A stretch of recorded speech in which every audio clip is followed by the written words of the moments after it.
In the rolling hills of North Yorkshire, hidden behind ivy walls and whispering trees, stands a Georgian mansion where the man once called England's wildest cricketer now wakes to birdsong instead of stadium roars. Inside, vintage wine bottles line the cellar, fly fishing rods rest by the door, and the scent of oak and success fills every room. Today, we'll step inside his English estate, explore his fortune, his vineyards, and his larger-than-life lifestyle. But before we get to the quiet luxury of his country life, let's revisit the fearless journey that made Ian Botham a household name around the world.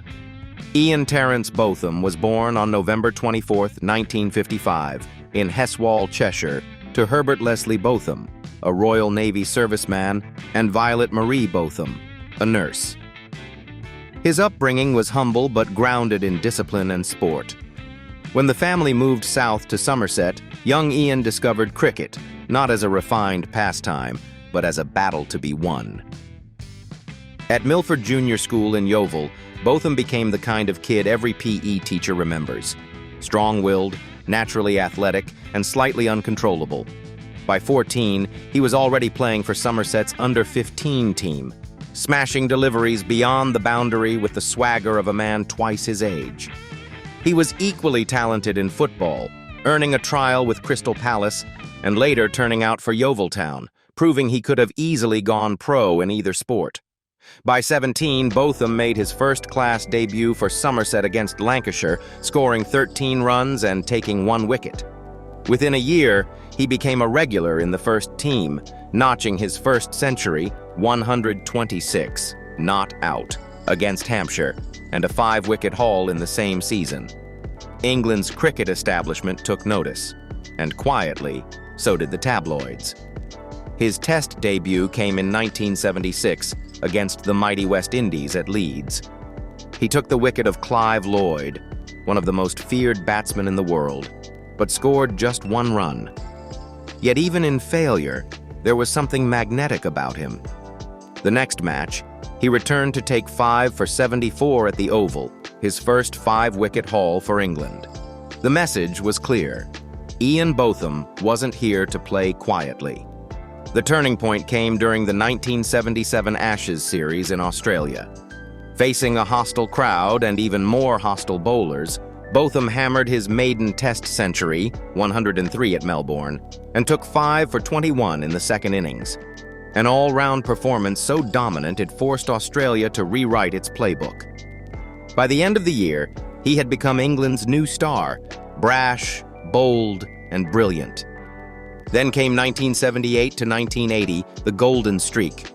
Against Pakistan, he scored 108 at Lord's and took 8 for 34, one of cricket's rarest feats. A century and a 5-4 in the same Test. Later that year, he claimed 11 wickets at Trent Bridge against New Zealand, and the cricketing Bible Wisden named him one of its cricketers of the year. By 1980, Botham had turned from young prodigy to unstoppable force. His match at Lord's against India, where he scored 114 and took 13 wickets, is still whispered about as one of the greatest all-round displays in Test history. But success had its cost. In 1980, Botham was made England captain at just 24, a decision that thrilled fans but terrified the establishment. His leadership style was pure Botham, instinctive, emotional, unpredictable. Against the dominant West Indies, he struggled. Losses piled up, critics sharpened their pens, and his confidence began to crack. By mid-1981, the pressure broke him. After a pair of ducks at Lord's against Australia, he resigned as captain, humiliated and exhausted. Yet in one of sport's most cinematic comebacks, he returned for the very next Test under new captain Mike Brearley and unleashed hell. The 1981 Ashes became Botham's Ashes. At Headingley, England were 135 for 7, staring at defeat, when Botham smashed 149 not out, dragging the team to a miracle win. At Edgbaston, he took 5 wickets for 11 runs in a single spell that left Australia shell-shocked. At Old Trafford, he scored 118 off 102 balls, a blitz of sixes, swagger, and sheer willpower. England won the series 3-1, and Botham was immortalized. Commentators called it divine intervention. Fans just called it beefy magic. Over the next few years, he kept breaking barriers. In 1982, he scored a majestic 208 against India, becoming the fastest player to reach 1,000 runs and 100 wickets in Test cricket. By the mid-1980s, he held the world record for most Test wickets, with 383 dismissals and 14 centuries, a record later overtaken by Sir Richard Hadlee, another all-round giant. Even after retirement, his legend grew. He joined Sky Sports as a commentator, bringing wit, bite, and insight that made him as compelling behind a microphone as he once was with a bat. In 2009, he was inducted into the ICC Cricket Hall of Fame, standing alongside England's greatest icons. And in 2020, his story came full circle when he was made Baron Botham of Ravensworth, earning a seat in the House of Lords. The rebel-turned-nobleman, still unfiltered, still unmistakably himself. He once said, "Cricket gave me everything, but life after it gave me perspective." And nowhere is that perspective more alive than in the quiet English fields he now calls home. English countryside estate, Ravensworth's Georgian haven. His home, a 9-bedroom Georgian mansion in the tiny village of Ravensworth, is not the kind of place you stumble upon by accident. It's hidden behind wrought iron gates, embraced by trees older than most careers, and surrounded by an 11-acre landscape that feels more like a painting than a property. Ravensworth itself is a village that time forgot. Population barely 255, one pub, a few cottages, and miles of tranquility. And right at its heart, you'll find Botham's estate, a Grade 2 listed Georgian house that perfectly captures the mix of grandeur and grit that defines its owner. From the outside, the home exudes that classic British country charm. Symmetrical red brick facade, white-trimmed sash windows, ivy climbing along the walls. The gravel driveway curves gently toward the grand entrance, where stone steps lead to heavy oak doors that seem to whisper stories of centuries past. The property's 10.9 acres are a countryside dream come true.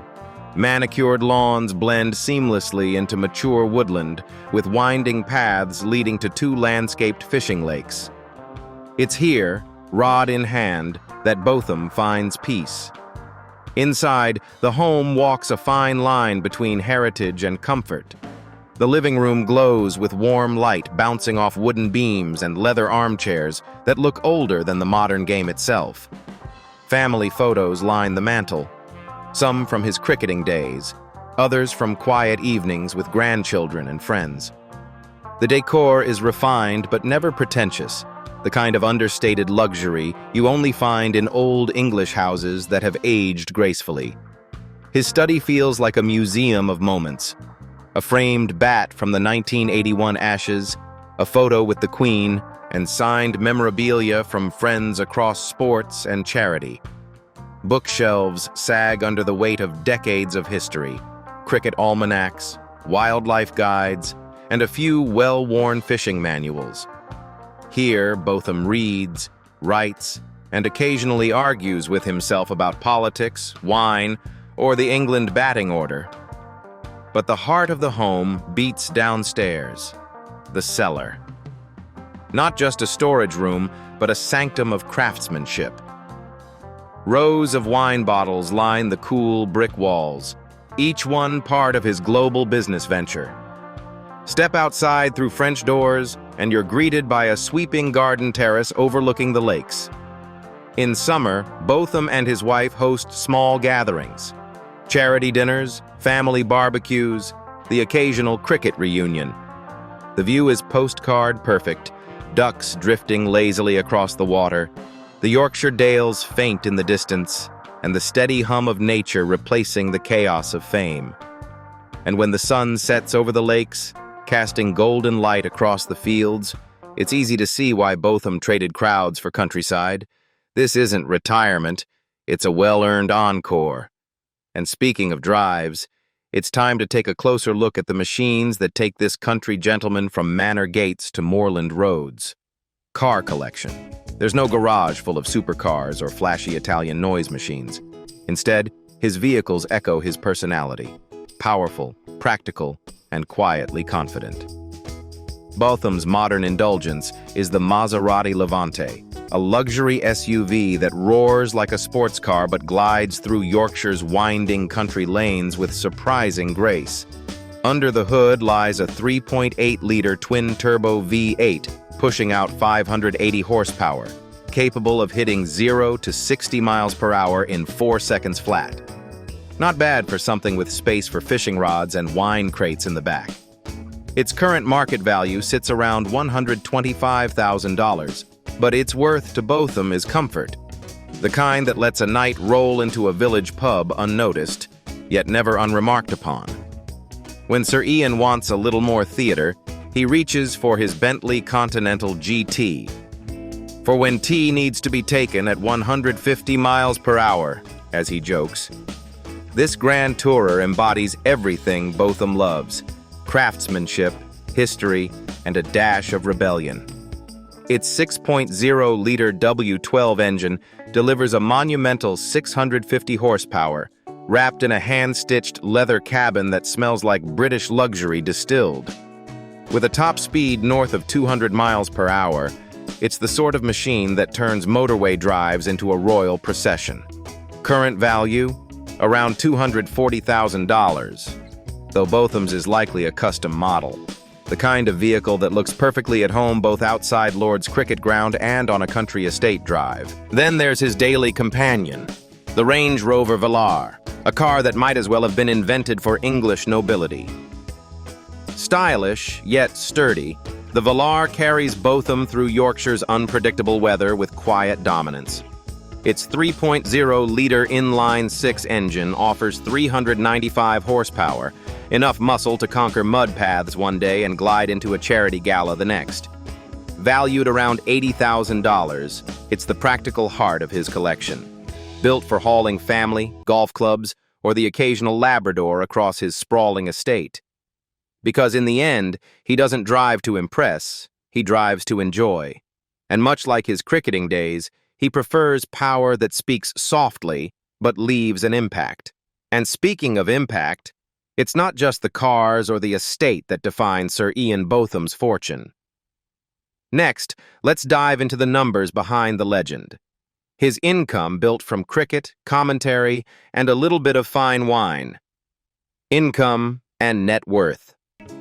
As of now, his estimated net worth stands between $10 and $12 million, the result of 5 decades of success that stretch far beyond the cricket pitch. His wealth began, naturally, with cricket.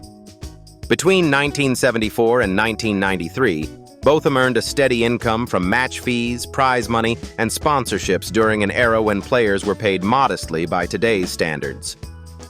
Still, his ability to draw crowds and headlines made him one of England's first true commercial athletes.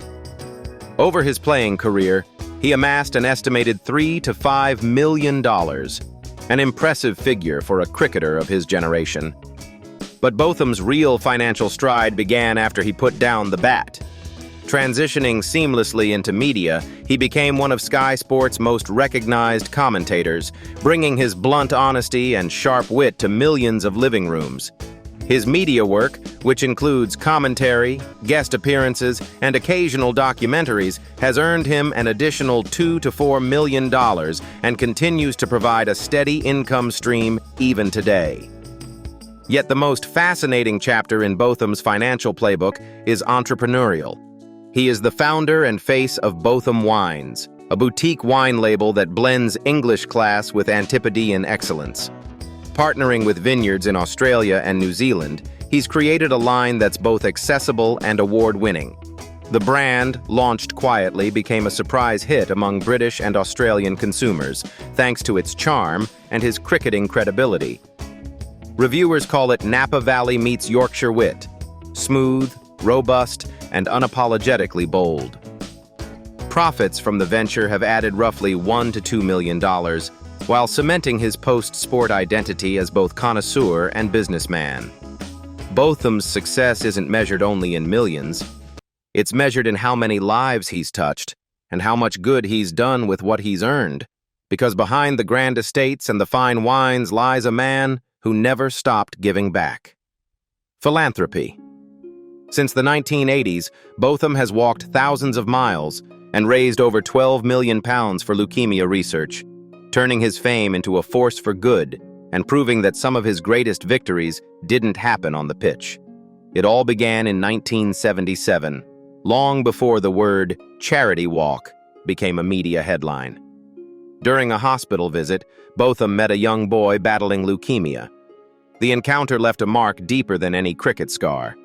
He later recalled, "I walked out of that ward and told myself I'd never forget those faces, and I haven't." That moment planted the seed for what would become his life's second act, fighting cancer 1 mile at a time. By 1985, he was already organizing his first nationwide walk, a staggering 900-mile trek from John O'Groats to Land's End, covering the entire length of Great Britain. What began as a small fundraising idea quickly became a national event. Fans lined the streets, cheering him on as the media dubbed it Botham's March. The funds raised went directly to leukemia and lymphoma research, now known as Blood Cancer UK, setting a precedent for athletes using their fame to serve others. Over the years, he's completed 12 long-distance charity walks, each one tougher and more ambitious than the last, from Australia to South Africa and across Sri Lanka's humid landscapes, bringing global attention to the fight against childhood cancer. These weren't celebrity strolls, they were endurance tests, sometimes in the rain, sometimes in pain, and always for a cause that mattered more than comfort. Botham's commitment led to his appointment as chairman of Bloodwise, the UK's leading blood cancer charity, where he continues to advocate for better research funding and patient support. His efforts have directly contributed to the rise in childhood leukemia survival rates, a statistic he rarely takes credit for, but one that bears his footprints. In 2014, he added a touch of humor and heart to his fundraising by designing a Paddington Bear statue for the NSPCC's charity campaign, blending British pop culture with his own charm. It sold at auction for thousands, proving that even a bear in a blue coat could help save lives when Sir Ian Botham was involved. Recognition came at the highest level.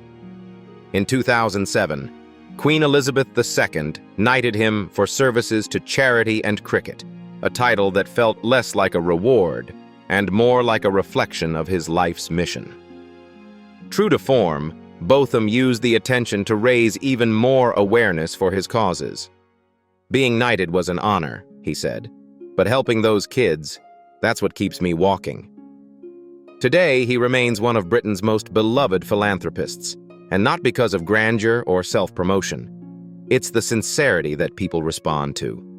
The image of a man who once lifted a nation through sport, now lifting spirits through action. And when the walking stops, he returns home, to family, to faith, and to the quiet English fields that now frame his life. Personal life. Behind the swagger, Sir Ian Botham's life has always been anchored by one constant: Lady Catherine "Cathy" Botham, his wife of nearly 5 decades. The pair met in 1974, when Ian was just 18 and chasing cricketing dreams rather than headlines. She was calm where he was chaos, steady where he was storm, the balance he didn't know he needed. 2 years later, in 1976, they married in Doncaster and began a life that would span county grounds, royal honors, and more than a few tabloid storms. Together, they have 3 children: Liam, born in 1977, who later played professional rugby before moving into broadcasting, and 2 daughters, who have remained largely private, much like their mother. Cathy has long been described as Botham's quiet strength, weathering the public glare that came with his fame and forgiving moments that tested their marriage. When an affair surfaced in the tabloids in the 1980s, Botham did something rare for a British sports icon. He publicly apologized to his wife, choosing humility over pride. The two endured, and their partnership remains one of the longest-lasting among England's sporting elite. Outside of cricket, Botham has always been more than a sportsman. A man of the outdoors, he's an avid salmon and trout fisherman, often found waist-deep in the cool rivers of Scotland or North Yorkshire. His passion even led him to host the television series Botham on the Fly, where his natural storytelling and enthusiasm turned fishing into something almost cinematic.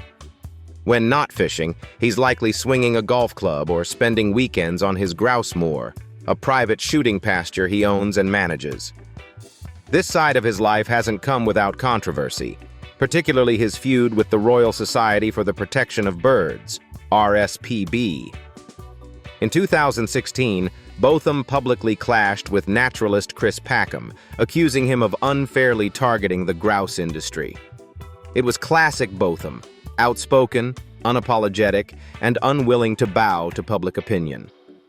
Still, despite the occasional dust-up, whether it's with conservationists, rival players, or even former teammate Jeff Boycott, Botham's personality remains unmistakably authentic. He's had public spats, including a notorious brawl with Australian legend Ian Chappell in the Adelaide Oval car park during the 2010-11 Ashes series. A reminder that time might temper the body, but not always the fire. Today, Sir Ian Botham's life feels like one long innings, full of boundaries, bold shots, a few wild swings, and the calm satisfaction of a man who played life his way. He remains a national treasure not just for the centuries scored or wickets taken, but for the unapologetically human way he's lived it all. Thank you for joining us on this journey through the life of Sir Ian Botham, from roaring crowds to peaceful lakes, from cricket glory to countryside grace. If you enjoyed this glimpse into the world of an English legend, don't forget to like, share, and subscribe. Your support helps us keep telling the stories behind the legends, the fame, the homes, and the humanity that make them unforgettable. See you in the next one. You in the next.